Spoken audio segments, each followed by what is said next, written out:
విద్యా వ్యవస్థలో అనేక సంస్కరణలు తీసుకురావాలన్న ఆలోచనతో నేను పనిచేస్తున్నా. విద్యా వ్యవస్థని రాజకీయాలకి దూరంగా పెట్టా. అందుకే మీరు చూస్తే డాక్టర్ సర్వేపల్లి రాధాకృష్ణ గారి పేరుతో స్టూడెంట్ కిట్ అందిస్తున్నాం. డొక్క సీతమ్మ గారి పేరుతో మధ్యాహ్న భోజనం ఈరోజు మన ప్రభుత్వం అందజేస్తుంది. అంతేకాదు మోడల్ ప్రైమరీ స్కూల్, నేను విద్యాశాఖ మంత్రి అయినప్పుడు గౌరవ మంత్రి నారాయణ గారు నాకు చాలా స్పష్టంగా చెప్పారు, లోకేష్ విద్యా వ్యవస్థ బాగుపడాలంటే 1 క్లాస్ 1 టీచర్ మీరు ఇవ్వండి అని.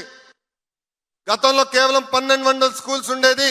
అలాంటిది గౌరవ ముఖ్యమంత్రి గారి ఆదేశాల మేరకు 9600 స్కూళ్ళు ఈ రోజు 1 క్లాస్ 1 టీచర్ కూడా మన ప్రభుత్వం అందజేసింది.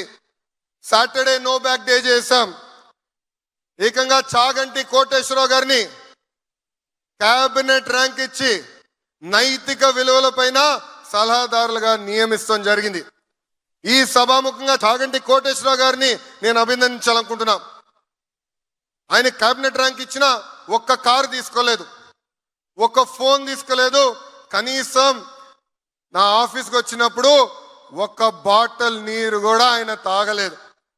ఆయన నాకు ఒకటే చెప్పారు, గౌరవ ముఖ్యమంత్రి గారు నాకు పవిత్రమైన బాధ్యత ఇచ్చారు, ఆ బాధ్యత నిలబెట్టుకునేకి నేను అహర్నిశలు కష్టపడతా, 4 పుస్తకాలు రాస్తున్నా, ఆ పుస్తకాలు పిల్లలకి అందజేయి, అది చాలు నాకు లోకేషన్.